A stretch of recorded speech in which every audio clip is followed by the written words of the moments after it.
सच्चिदानन्दरूपाय विश्वोत्पत्त्यादिहेतवे तापत्रय विनाशाय श्रीकृष्णाय वयं नमः। माघ मास महात्म का 20वां अध्याय बहुत ही पावन पुण्यमयी कथा, पापों को हरने वाली कथा। उसके बाद वेद निधि बोले, हे महर्षि, धर्म को कहिए जिससे ये बालक साप की अग्नि से उस दुख से मुक्त हो जाएं। लोमस जी बोले, ये मेरे साथ नियम पूर्वक माघ स्नान करें।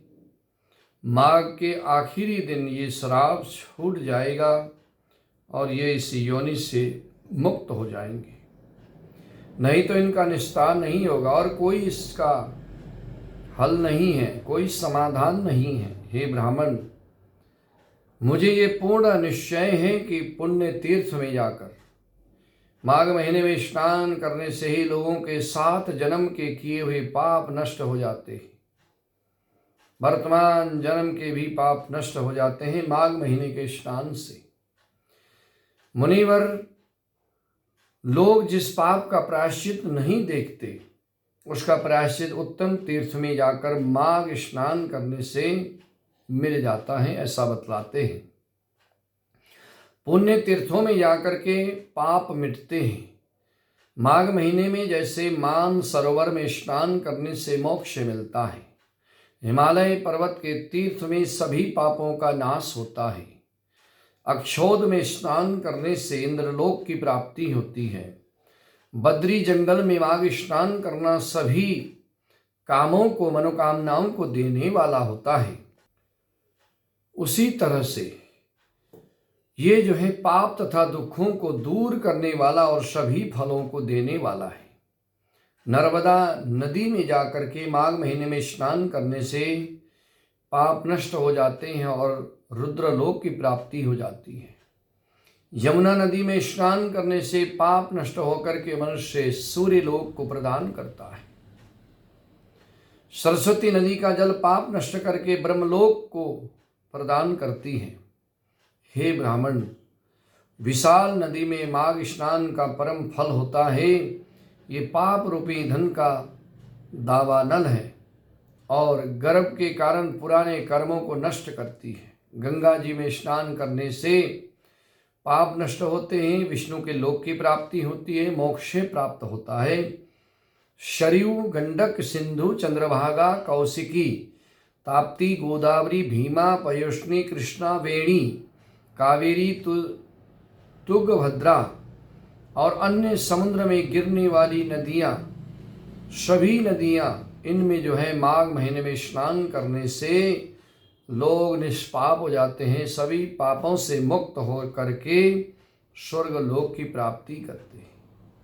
नैमिषारण्य तीर्थ में स्नान करने से विष्णु भगवान की सान्निध्यता प्राप्त होती है और पुष्कर में जाकर स्नान करने से ब्रह्मा जी की सान्निध्यता प्राप्ति हो जाती है।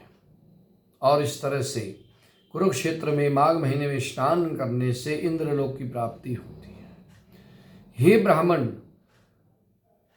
वेद हृदय में माघ स्नान करने से योग सिद्धि का फल प्राप्त होता है।